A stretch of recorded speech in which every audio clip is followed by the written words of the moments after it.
حشوات السيليكون لما بنستخدمها في تكبير الثدي. معاكم دكتوره ساره زيتون، استشاري جراحات اورام الثدي التجميليه، وهديكم شويه معلومات عن السيليكون في حالات التكبير.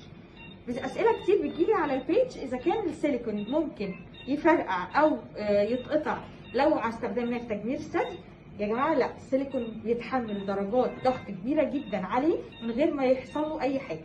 زائد ان احنا بنركب حشوه السيليكون تحت نسيج الثدي، فبتبقى بعيد تماما عن اي خبطات او صدمات، وبيبقى الاحساس الخارجي هو احساس الثدي الاصلي، فما بيبقاش فيه اي اختلاف عن الاحساس الطبيعي. يعني ده برضو سؤال تاني بتساله كتير جدا، هل في اختلاف عن الاحساس الطبيعي للثدي قبل تركيب السيليكون وبعد تركيب السيليكون؟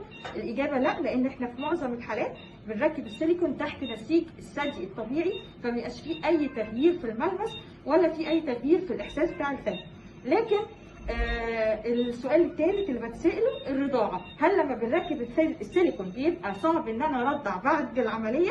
لا خالص برضو، لان نفس السبب احنا بنركب السيليكون تحت نسيج الثدي، فالحفاظ على القنوات اللبنية بيبقى بعيد تماما عن جرح العملية، فبالتالي اقدر ارضع بعد عملية التكبير. عملية التكبير الثدي عملية آمنة جدا، ما فيهاش اي مشاكل غير اثارها الجانبية قليله جدا، وبتبقى نتائجها لحظيه مفيده، غير حقن الدهون اللي بيبقى نتيجته على مدى بعيد، زائد انه بيحصل له ذوبان في الدهون وبتقل الكثافه بتاعته، فبتبقى النتائج في الاخر مش مرضيه زي السيليكون.